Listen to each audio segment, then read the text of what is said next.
2016. Oh, when they went in to get the kids? Oh. You all, they had gone into the refugee camps just before you all came on board. Yeah. This is Salome. Salome has graduated from her tailoring school, and she is back at the camp, but she's making clothes and earning a living. And she calls me. Now, you mothers know this. If your adult child calls you just to say hi and to say I miss you, you know what that does to your heart. And so she has called me a couple of times, and it just has made me so happy. The kids continue to learn agriculture with their guardian families, and agriculture is a very important part of their lives because that's how they feed their families. That's how they, go ahead, Fred. That's how they feed their families, and that's how they pay for school fees. And that they had a big crop of tomatoes. They had cut them up and was eating them there. And that's cassava, and they had harvested the cassava. It's a family event. This is Clement over here in the red, and this is Aloro. Aloro is our driver. Clement is now learning to be a driver and a mechanic. He's already finished the driving part, and he's learning now to be a mechanic. And Aloro is our mechanic, and he's head of the children. And so Clement works alongside him and is learning the trade hands-on. It's just more pictures of the kids. Now this is a picture of a typical kiosk or stand, food stand that you see set up in town. They fix what they call them Rolex, and what it is a flatbread that they roll out right there and fry, and then they scramble an egg, cut up an onion, tomatoes, wrap it up in a roll, and it's called Rolex. They're wonderful. I love them. So anyway, Alfred Camise decided he was going to open him a stand. So he took money that he had saved. They get pocket money for their school year so that they can have little snacks and stuff. He had saved his money. He bought stuff to open a stand, and he started making, he and Martin, one of his, another one, Martin Takujo, they started making Rolex. Well, some of the other boys, they're, that looks pretty good. We're going to do this too. So they joined them, and I don't know how they've worked out the business end of that, but I just thought it was so wonderful that they have become entrepreneurs, that they're trying themselves to. Another young man, Ion, he's growing bananas, and he is, and that's a little baby plant over there. He's had to put a little fence around it to protect it from the goats, and you can see his crop is about ready to ripen. And he also is raising pigeons, and they eat pigeons. So, you know, another entrepreneur. And this is just, here on out, this is just some more pictures of the kids. We had such a good time at Christmas, celebrating with them. Go ahead, that's Mercy.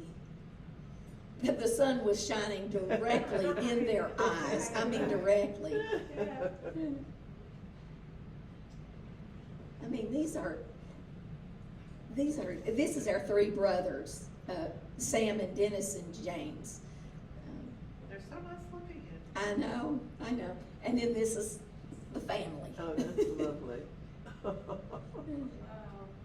And on a sad note, if you remember, David Laku was killed in the refugee camp, and they, the staff, we buried him, and the staff. It was very important that they have what do they call that? Their grave they topped with cement. But the goats and the chickens were all over it, and it was disturbing them. So we erected a fence around so that he is resting in peace. And another sad note, Simon Simby.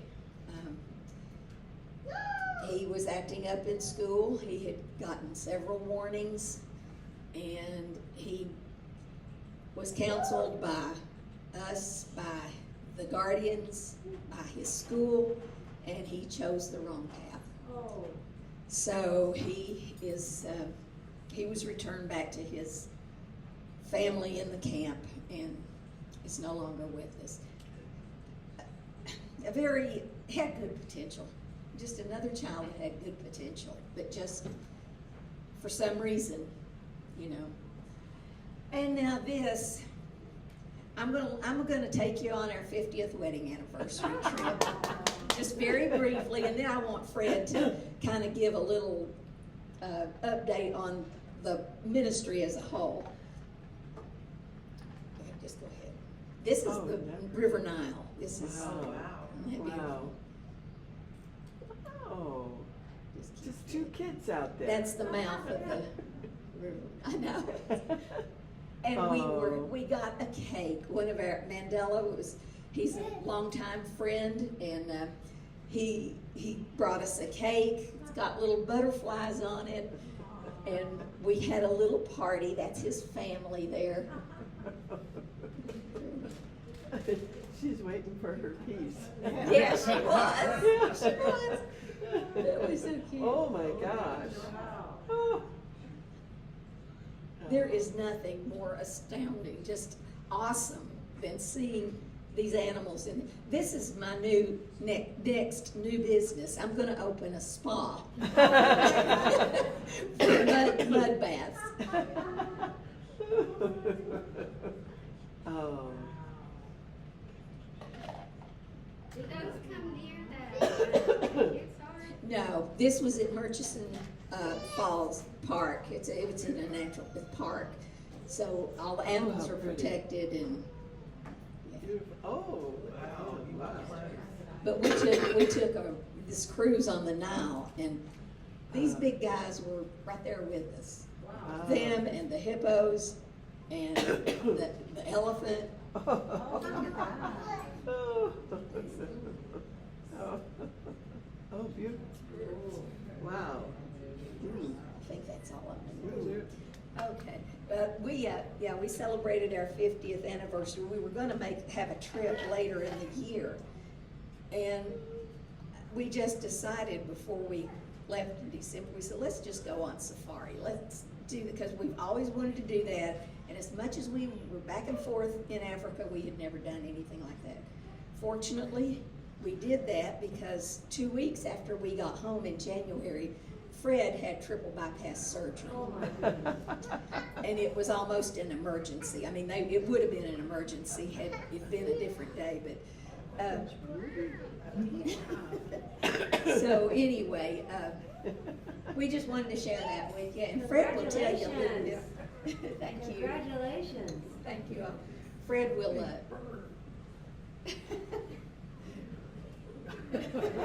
Fred will tell you a little bit more about the ministry as a whole, because we're still involved in the church and that sort of thing. So.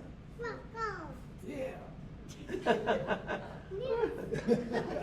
It's okay, is it?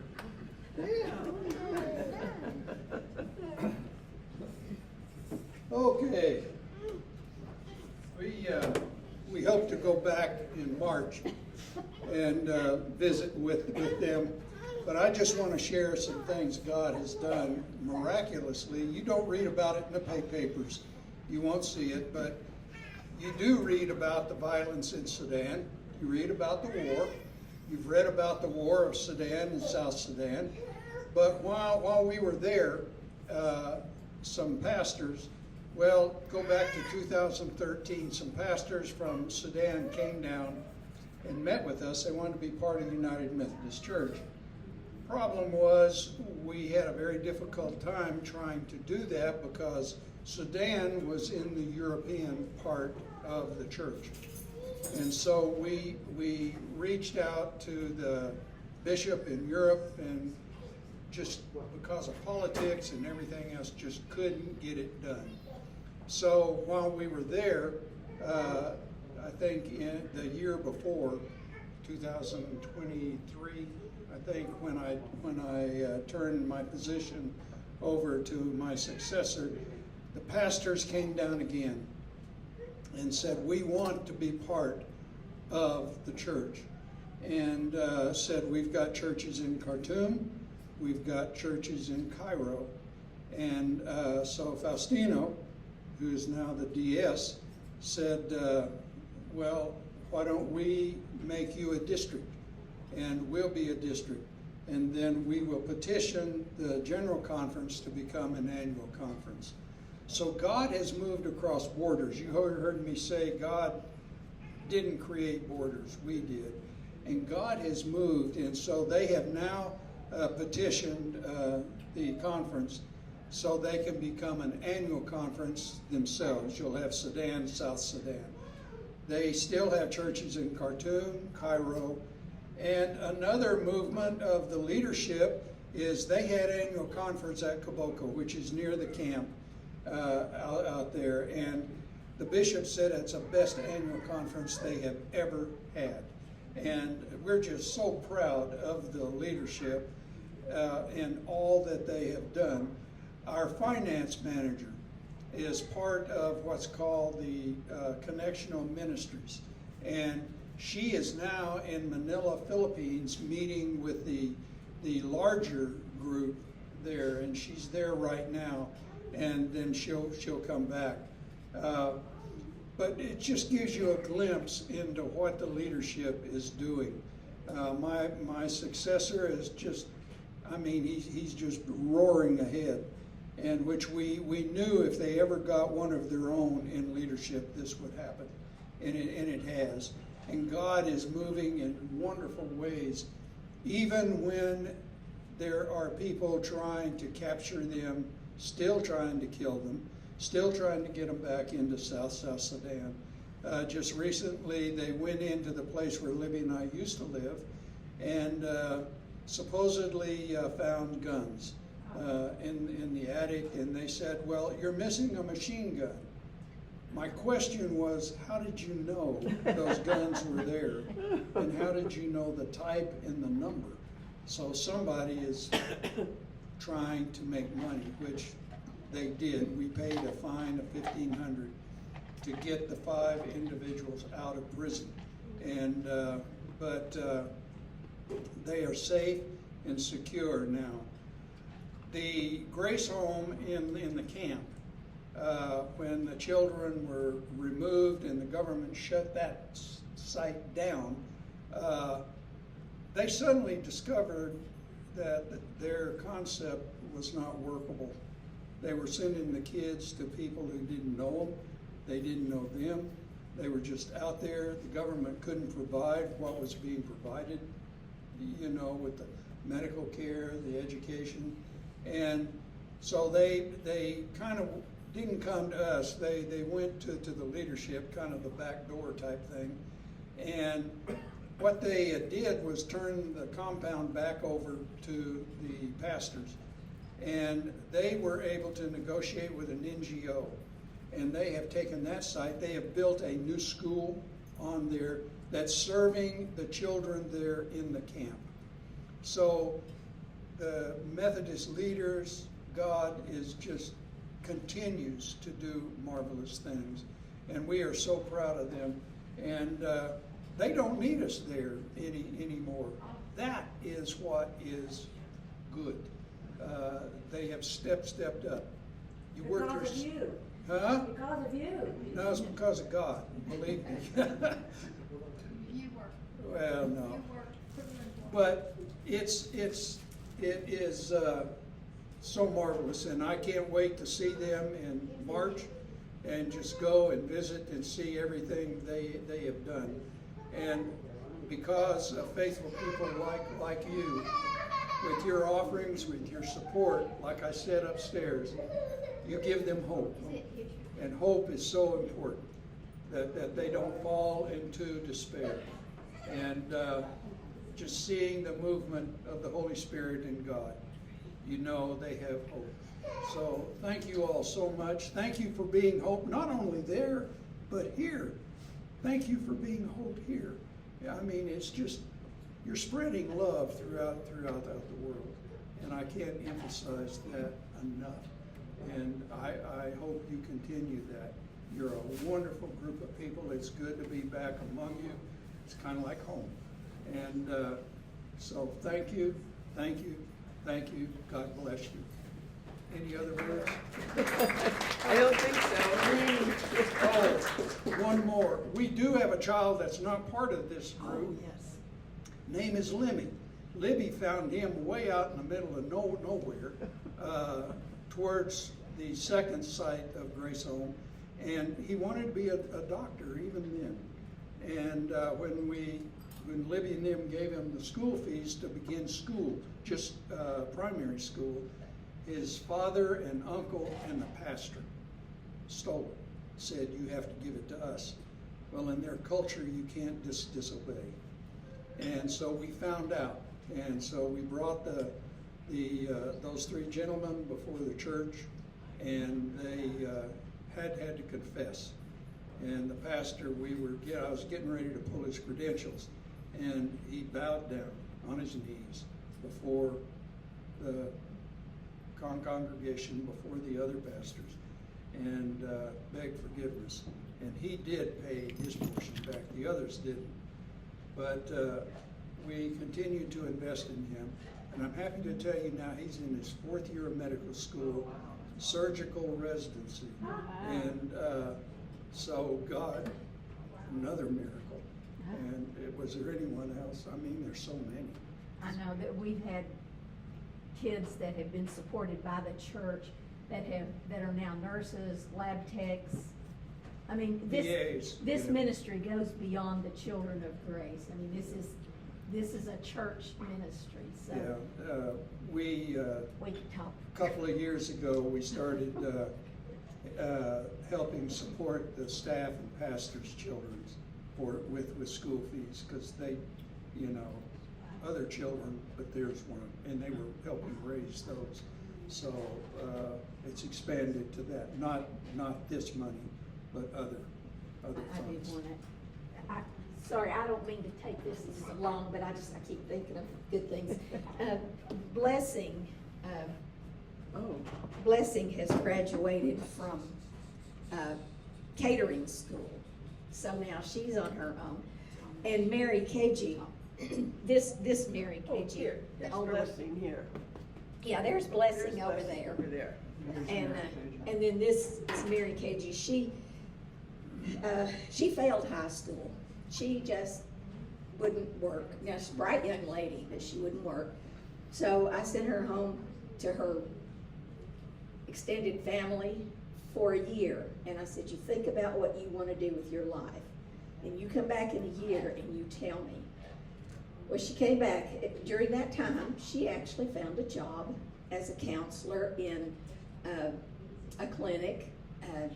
She is HIV positive, so she has been on medicine. And Because of her parents. yeah, because of her parents. Her parents both were HIV positive, and she was their caregiver, so she contracted it. So anyway, she was a counselor, so she come back and she says, I want to be a nurse. And I told her, I said, Mary, there's not going to be any school that will accept you when you have failed every subject in high school. And she still insisted. I said, okay, you go find them. You go to the schools. You convince them that you want to be a nurse. If they accept you, we'll pay your tuition. And she did. Persevere. She did. Well, the first term, she did surprisingly well, considering that she failed 4 subjects. But they gave her another chance and said, you can take these exams over.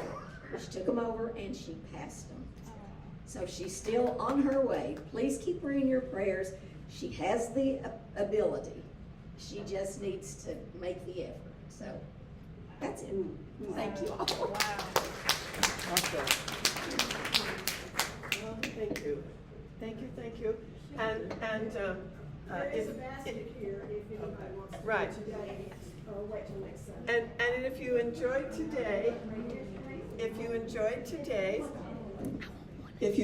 today, we do the same thing next year. It's always the third Sunday of October. So put that on your calendar and you can come back and hear the next adventures of Fred and Libby and how you are also assisting in that adventure with your generous gifts and your time and your prayers. Because so many, I had 4 kids. You remember I read that? I have 4, but Grace went to another, but she's doing fine. She's doing fine. She's just not part. But I still have 3 of the boys up here. And you know, we've got our pictures at home and we pray for them every day. So please keep them all in your prayers. They're wonderful, wonderful people. And I think the other thing Fred used to say, because remember, these guys all come from different, if I say tribes, is that right? And ordinarily they would be fighting. And here they're loving. So they've learned how to do. So Fred always says these children are the hope of South Sudan. If we can ever get through the silliness that's going on now with the war, they'll go back because they know how to be together and love one another and work together and make progress. So Teach us. look what you're doing to assist that. That's just so fabulous. So thank you. Bless you all. Have a wonderful day and stay dry. Thank you. Yeah. Thank you, thank you, thank you.